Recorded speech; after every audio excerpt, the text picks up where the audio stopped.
제길 성구 이사야 40장 31절 우리 함께 말씀을 암송합니다.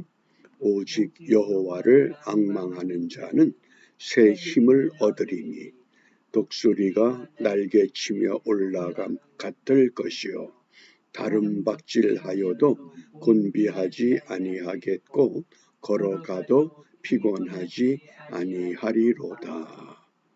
우리 이 말씀을 새 한글 성경으로 읽어보겠습니다. 그러나 여호와를 우러러 바라는 사람들은 힘을 새로 받습니다. 치솟습니다. 독수리처럼 날개치면서 달려도 지치지 않고 걸어도 피곤해지지 않습니다. 지치고 상한 사람들 주님 앞에 나와서 새 힘을 얻는 이 시간입니다. 오늘 우리가 읽어야 할 말씀이 스가랴서 12장부터 14장입니다. 묵상의 주제가 매우 중요한 주제입니다. 여호와께 성결, 여호와께 성결. 14장 20절 말씀, 그날에는 말방울에까지 여호와께 성결이라 기록될 것이라. 여호와의 전에 모든 솥이 제단 앞 주발과 다름이 없을 것이니 아멘. 저는 이 말씀을 읽으면서 말방울에도 여호와께 성결이라고 기록하라. 왜 도대체 말방울이라고 말씀하셨을까? 말은 제사 때 제물이 되지 못하는 짐승입니다. 우리가 한국의 경우 소목에 방울을 달아줍니다. 그것을 원앙이라고 합니다. 원앙의 소리를 들어보면 참 맑고 청아합니다. 그런데 말방울 소리는 좀 둔탁하고 음이 짧고 거칩니다. 그런데 그런 말방울에도 여호와께 성결이라 기록될 것이다. 어떤 생각하십니까? 저는 이 말씀을 왜 말방울에도 여호와께 성결이라고 했을까? 얼마 전에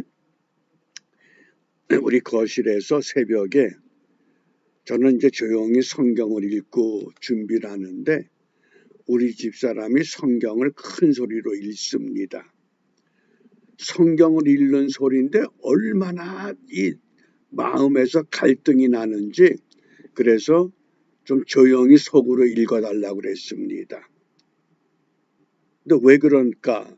이 말방울 소리, 우리가 평소에 말방울 소리가 좋은 소리일까요? 나쁜 소리일까요? 이게 잡음입니다.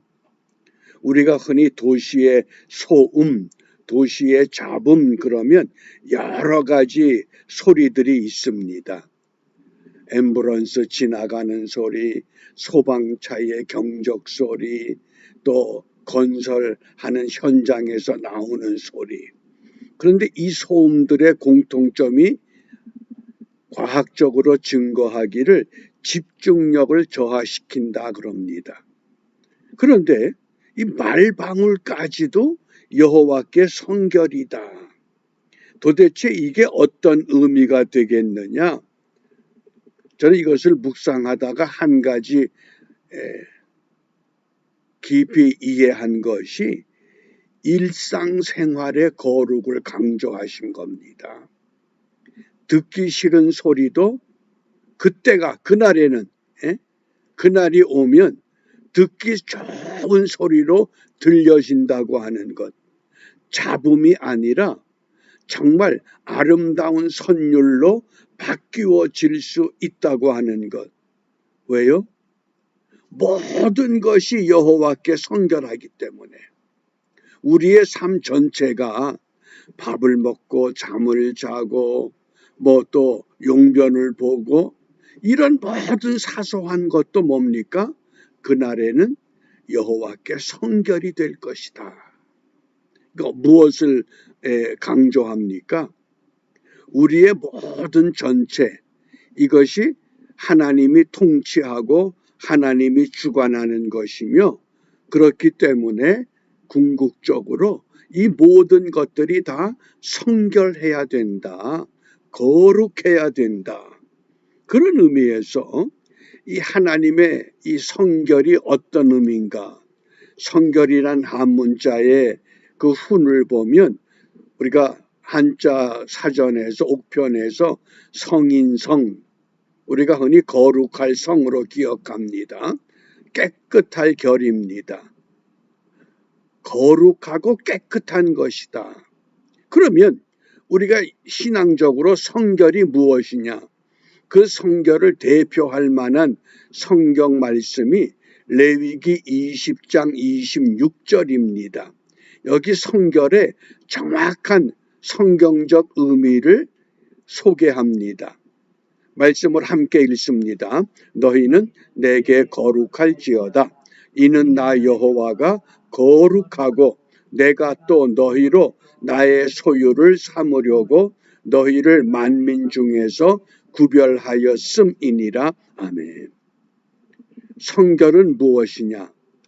하나님의 소유가 된다는 것이 성결입니다. 말방울 소리조차도 잡음이 아니라 그날에는 얼마나 그 소리가 아름답게 잡음으로 들리던 소리가 천사의 음성 같은 소리로 바뀌어질 수 있는 것. 그래서 레위기에서 성결을 하나님의 소유다. 그러니까 하나님의 소유로 살아가는 겁니다. 오늘 우리 하루가 내가 일상생활에 매일의 일을 반복합니다.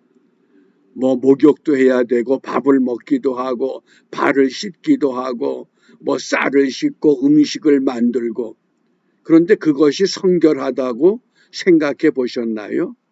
그런 것까지도 성결하다고 생각하고 행동하려는 겁니다. 왜? 하나님의 소유가 됐기 때문에.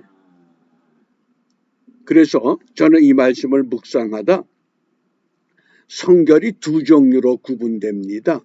수직적 성결 또는 수평적 성결.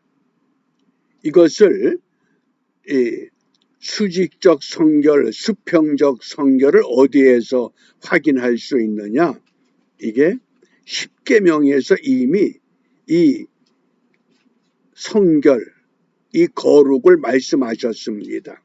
1계명부터 4계명은 우리가 잘 아는 대로 하나님과의 관계, 5계명부터 마지막 10번째 계명은 사람의 관계. 이것을 예수님께서 어떻게 정리하셨습니까? 두 가지 계명으로 정리를 해버렸습니다. 구약에서는 10가지의 계명으로 말씀을 하셨는데, 제가 예전에 청년들 가르칠 때에 이 10계명을 좀 알기 쉽게 하기 위해서 만들었던 이 문구입니다. 1절 나 외에는 다른 신을 두지 말라. 2. 이상한 우상을 섬기지 말라. 3. 삼가 하나님의 이름을 망령되게 하지 말라. 4. 사업을 하지 말고 안식일을 거룩하게 지키라. 이게 뭡니까? 수직적 관계를 통해서 하나님에 대한 성결입니다. 이걸 수직적. 그런데 우리가 신앙생활하면서 수직적의 관계에 대해서는 누구나 다 좋아하고 인정합니다. 100% 인정합니다. 그런데 어디에 함정이 있느냐? 이 수평적 성결의 함정이 있습니다. 하나님하고 관계는 틀림없다고 하는데 수평적인 관계에서는 내가 좋아하는 사람이 있고 싫어하는 사람이 있습니다. 어떻습니까? 그게 아주 명백하게 우리 마음에 자리를 잡고 있습니다. 그러나 말방울에까지 여호와께 성결이라고 한 것은 그것까지도 심지어 말방울도 성결하다 그러면 사람과 사람의 관계, 하나님의 관계가 분명하면 수평적 성결도 분명해야 한다고 하는 가르침입니다. 그래서 5계명부터 10계명을 보면 5계명이 뭡니까? 내 부모를 공경하라. 저는 이것을 오마이 파파 이렇게 기억하라고 가르쳤습니다. 육혈포. 옛날에 권총을 육혈포라 그랬습니다. 육혈포로 살인하지 말라. 칠보단장한 여인을 간음하지 말라. 팔로 도적질하지 말라. 구차한 변명으로 거짓 증거하지 말라. 10원이라도 남의 것을 탐내지 말라. 뭡니까? 근데 이것을 우리 예수님께서 복음서에 2가지 계명, 어느 율법사가 예수님께 찾아와서 예수님을 시험하기 위해서 선생님, 어느 계명이 제일 으뜸되는 계명입니까? 10가지 계명이 있는데 어떤 것이 으뜸입니까? 그렇게 질문한 겁니다. 그러니까 예수님께서 내 마음을 다하고 목숨을 다하고 뜻을 다하여 주 너희 하나님을 사랑하라. 이것이 크고 첫째 되는 계명이다. 그리고 그 다음에 이어서 둘째는 그와 같으니, 둘째도 첫 번째와 같은 원리야. 내 이웃을 내 몸과 같이 사랑하라. 이 2계명이 온 율법이고 온 선지자의 가르침이다. 그러니까 우리가 신앙생활하면서 하나님과의 관계는 분명한데 무엇에 함정이 있습니까? 이 수평적 성결. 사람과 사람 사이에 아직도 갈등이 있고 아직도 이해 못하는 것이 있고 아직도 내 마음에 들질 않고 이것이 여전히 우리를 괴롭히는 겁니다. 그렇기 때문에 오늘 스가랴 선지를 통해서 말방울에게까지 여호와께 성결이라고 해라. 뭡니까? 그 거치장스러운 것, 마음에 합당하지 않은 것, 그것까지도 하나님 앞에 거룩함으로 드러나야 된다고 하는 것을 우리에게 깨우쳐 주신 줄 압니다. 그러므로 우리가 무엇을 기도하느냐? 요한복음 13장 34절입니다. 새 계명을 너희에게 주노니 서로 사랑하라. 내가 너희를 사랑한 것 같이 너희도 서로 사랑하라. 그래서 이 말씀을 우리가 묵상하면서 오늘 이 한날 하나님의 소유로 살아가게 하옵소서. 내가 하는 모든 언어, 내가 하는 모든 행동, 내가 하는 모든 것 정말 하나님의 소유가 될 수 있겠는가? 하나님의 소유가 되기 위해서는 사람에게조차도 인정을 받을 수 있는 언어가 돼야 하고 생활이 돼야 한다는 교훈인 줄 압니다. 그러기 위해서 거룩한 믿음, 거룩한 삶을 회복하는 은혜의 복된 하루가 되시기를 바랍니다. 기도하겠습니다. 만물의 주가 되시고 으뜸이 되시는 하나님, 말방울 소리조차도 여호와께 성결해야 할 것을 우리에게 깨우치신 것은 우리의 일상생활 속에서 소음 같고 잡음 같고 거추장스러운 것까지라도 하나님의 거룩함으로 이어갈 수 있는 믿음의 자극제, 믿음의 동기가 되기를 원하심을 감사합니다.